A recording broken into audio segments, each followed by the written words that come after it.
Hello दोस्तों, welcome to money stocks. तो इस वीडियो के अंदर हम लोग बात करने वाले हैं मल्टीपल स्टॉक्स के बारे में। तो चलिए सबसे पहले हम लोग डिस्कस कर लेते हैं रिलायंस के बारे में। जहां अगर रिलायंस का आज के दिन का परफॉर्मेंस देखोगे तो हमें ऑलमोस्ट 1% तक की गिरावट हमें देखने को मिला हुआ है एंड 2934 रुपीज़ के आसपास हमें क्लोजिंग नज़र आया। अगर आपने ड्यूरिंग द मार्केट परफॉर्मेंस देखा होगा तो अच्छे खासा रिकवर भी हमें रिलायंस के द्वारा किया गया था दोस्तों। लेकिन जो हमें सेकंड हाफ के अंदर मार्केट के अंदर गिरावट हुआ उस वजह से मैक्सिमम कंपनीज के अंदर भी हमें गिरावट देखने को मिला और उसी में से कहीं ना कहीं रिलायंस कंपनी के अंदर भी मार्केट का ही इंपैक्ट हमें देखने को मिला है। बेसिकली कंपनी जो लेवल्स के अंदर हमें ट्रेड कर रहा है वो बहुत ज़्यादा इंपॉर्टेंट लेवल है दोस्तों। रजिस्टेंस लेवल के ही ऊपर रिलायंस बहुत बार दोस्तों करंट बेसिस के ऊपर हमें कंसोलिडेट कर रहा है। जैसी कंपनी लेवल जब निकालेगा ना, आप देखना कितने बड़े बड़े कैंडल्स आपको फॉर्मेशन होगा और कितनी कितनी बड़ी बड़ी तेजी हमें देखने को मिलेगा। देखिएगा अभी हम आ चुके ईयर टिल डेट का चार्ट मैंने आपके साथ रिलायंस का ओपन किया है। यहाँ चार्ट को अगर आप देखोगे तो एक लेवल मैंने मार्क किया है। ये लेवल क्या है? ये लेवल देख सकते हो 3000 रुपीज़ का लेवल है, यानी कि एक राउंड नंबर का लेवल है एंड राउंड नंबर के ही आसपास कंपनी रिलायंस करंटली क्या है, ट्रेड कर रहा है। इसे आप बोल सकते हो कि कंपनी कंसोलिडेट कर रहा है। तेजी कंपनी के अंदर आता है, राउंड नंबर पर रजिस्टेंस देता है, फिर कंपनी हमें गिरावट होता है, फिर 2800 रुपये का सपोर्ट लेता है, फिर तेजी आता है, फिर 3000 रुपीज़ का रजिस्टेंस लेगा, फिर गिरावट आएगा, फिर यही लेवल्स पर 2800 रुपये का लेवल्स के आसपास हमें सपोर्ट लेगा और फिर तेजी आएगा। अगर ये तीसरी बार दोस्तों होने वाला है, पहली बार भी रजिस्टेंस लिया, सेकेंड बार भी रजिस्टेंस लिया, लेकिन ऐसे बार बार कंपनी रजिस्टेंस नहीं लेता। कभी ना कभी कंपनी ब्रेकआउट या फिर ब्रेकडाउन करता है and Reliance company fundamentally strong है। तो इसके अंदर तो बहुत ज़्यादा चांसेस है कि अगर कंपनी यहाँ थोड़ी देर अगर रुकता है, यहाँ फिर कंपनी थोड़ी देर रुक के अगर यहाँ से निकलेगा ना, तो आप देखना कि बड़े बड़े कैंडल्स का फॉर्मेशन आपको नजर आएगा। जो इतना टाइम समय यहाँ जो लगाया है कंपनी ने कंसोलिडेट करने का, वो कुछ ही दिनों में कंपनी बहुत अच्छे खासे टारगेट्स हमें अचीव करके देगा।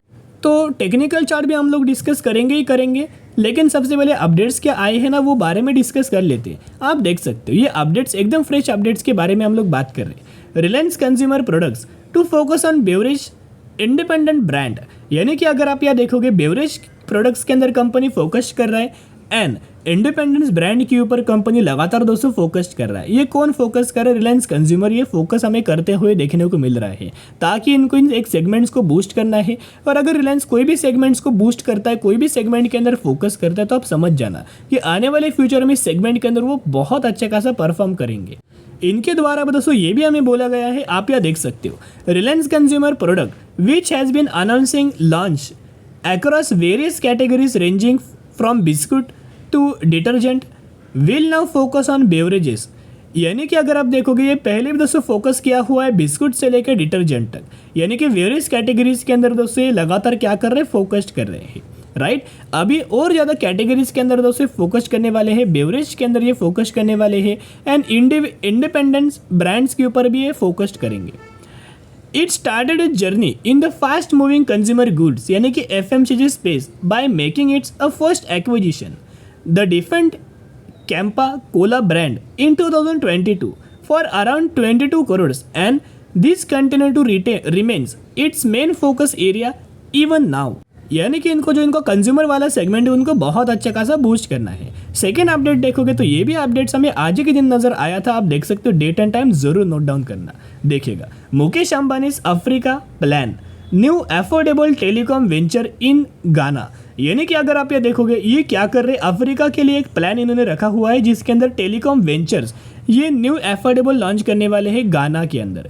इससे क्या होगा, इनका जो टेलीकॉम सेगमेंट वाला जो बिजनेस है वो अच्छा खासा ग्रो होगा and NGIC will provide 5G brand broadband services to mobile operators and internet services provider in Ghana. यानी कि जो NGIC है वो क्या करने वाले हैं, मोबाइल नेटवर्क प्रोवाइड करने वाला है रिलायंस कंपनी को, जिससे क्या होगा, इसको भी बेनिफिट्स होगा और जिससे क्या होगा, रिलायंस कंपनी को भी इसका बेनिफिट नजर आएगा। रिलायंस का जो टेलीकॉम सेगमेंट वाला बिजनेस है वो भी अच्छा खासा लॉन्ग टर्म के अंदर बूस्ट होगा। तो दोस्तों बहुत अच्छी खासी और पॉजिटिव वाली बात है।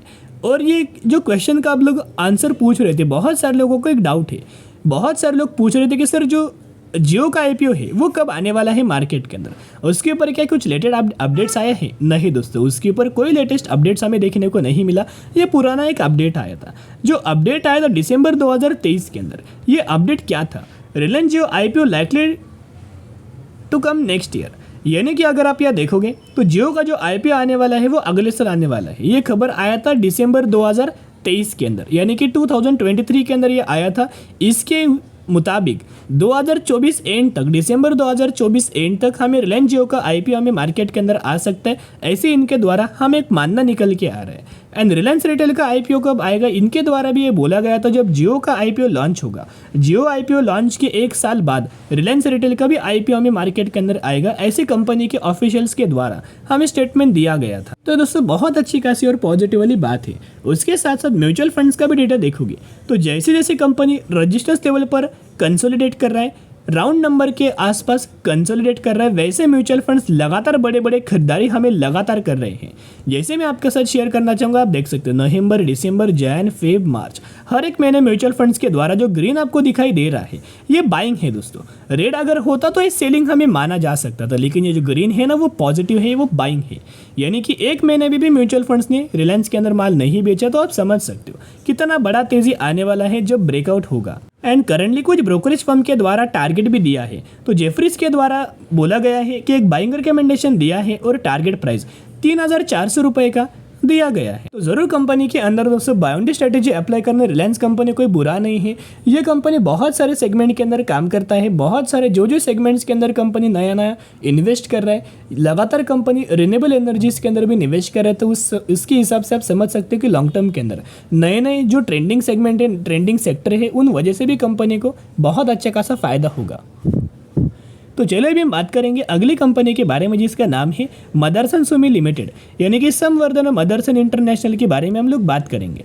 कंपनी का अगर आप परफॉर्मेंस देखोगे तो पिछले एक महीने में मदरसन सुमी के द्वारा 15% तक का तेजी आया है। अभी लगातार दोस्तों कंपनी के अंदर तेजी आ रहा है। तो तेजी आने का 2 बड़े कारण है। एक जो कारण है वो भी बहुत ज़्यादा इंपॉर्टेंट है, और सेकंड जो कारण है वो भी बहुत ज़्यादा इंपॉर्टेंट है। तो पहला जो कारण अगर आप देखोगे तो जैसे कि आपको पता है हर एक कंपनी का Q4 का रिजल्ट आ चुका है, लेकिन मदरसन सुमी का रिजल्ट हमें अभी तक नजर नहीं आया। तो मदरसन सुमी का रिजल्ट आने वाला है 29 मई को। तो जरूर चैनल को सब्सक्राइब करके रखना, ताकि जब भी मुझे कंपनी का Q4 का रिजल्ट नजर आएगा 100% मैं आपके साथ शेयर कर दूंगा।